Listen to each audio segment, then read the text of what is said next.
2 शमूएल 22 उसकी 4, 5, 6 और 7 आयत को पढ़ेंगे। लिखा है, मैं यहोवा को जो स्तुति की योग्य है पुकारूंगा। परमेश्वर को दाऊद राजा यहाँ पे कह रहे हैं कि मैं यहोवा को जो स्तुति की योग्य है पुकारूंगा और अपने शत्रुओं से बचाए जाऊंगा। आमीन। लिखा है, मृत्यु के तरंगों ने तो मुझे चारों ओर से घेर डाला, नास्तिकपन की धाराओं ने मुझको घबरा दिया था। अधोलोक की रस्सियां मेरे चारों ओर थी, मृत्यु के फंदे मेरे सामने थे। अपने संकट में मैंने यहोवा को पुकारा और अपने परमेश्वर के सम्मुख चिल्लाया। उसने मेरी बात को अपने मंदिर में से सुन लिया और मेरी दुहाई उसके कानों में पहुंची। 10 आयत में लिखा है, वह स्वर्ग को झुकाकर नीचे उतर आया। आमीन।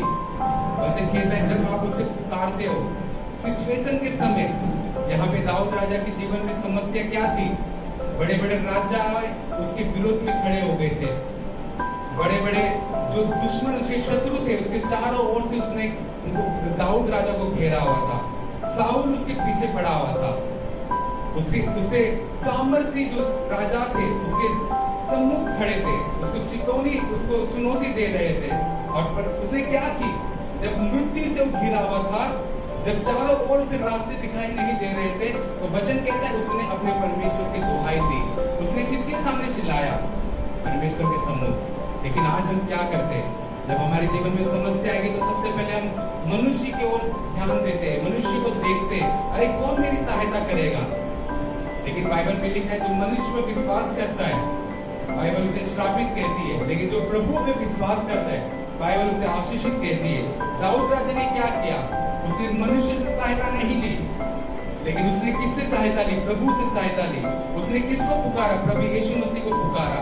और वचन कहता है कि जब उसने उसको पुकारा तो प्रभु यीशु मसीह स्वर्ग को झुकाकर नीचे उतर आया। हालेलुया। परमेश्वर जब आप पुकारते हो तो वो आपके जीवन में आ जाता है, आपके सम्मुख, आपके परिवारों में उपस्थित होता है। हालेलुया। वचन कहता है, जब उसने पुकारा, 18 वचन में लिखा है, उसने मुझे बलवंत शत्रु से और मेरे बैरियों से जो मुझसे अधिक सामर्थ्य थे मुझे छुड़ा लिया। आमीन।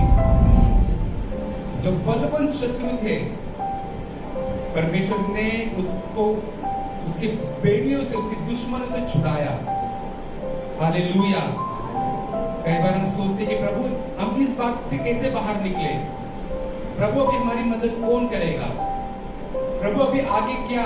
यह अंधेरा बढ़ता जा रहा है, ये संकट बढ़ता जा रहा है, मुसीबत बढ़ते जा रही है। आपको क्या करना है? प्रभु को पुकारना है। हालेलुया। दाऊद राजा, वचन कहता है, भजन संहिता 55 17 आयत में, शाम और सुबह और दोपहर को मैं प्रार्थना करूंगा और जोर से पुकारूंगा और वह मेरी आवाज को सुनेगा। कि कौन कह रहा है? दाऊद राजा कह रहा है। भजन संहिता 55 उसकी 17 आयत में दाऊद राजा कहते हैं, शाम को, सुबह को, दोपहर को मैं प्रार्थना करूंगा।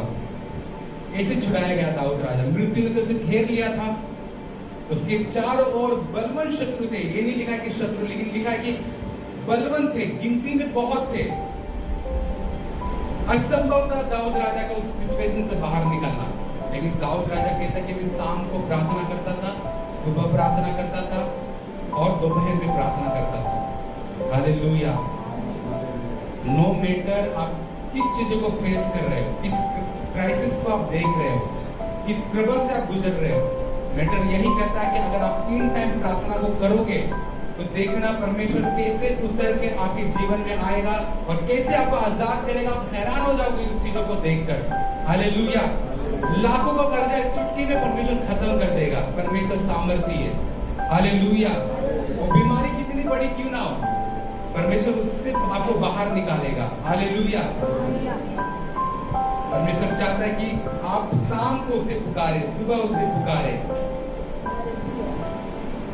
और एक आयत, लास्ट आयत में लिखा है, वही अध्याय को हम पढ़ेंगे 2 शमूएल 22 में 49 में लिखा है, और मुझे मेरे शत्रु के बीच से निकालता है और मेरे सारे विरोधियों से ऊंचा करता है। हालेलुया।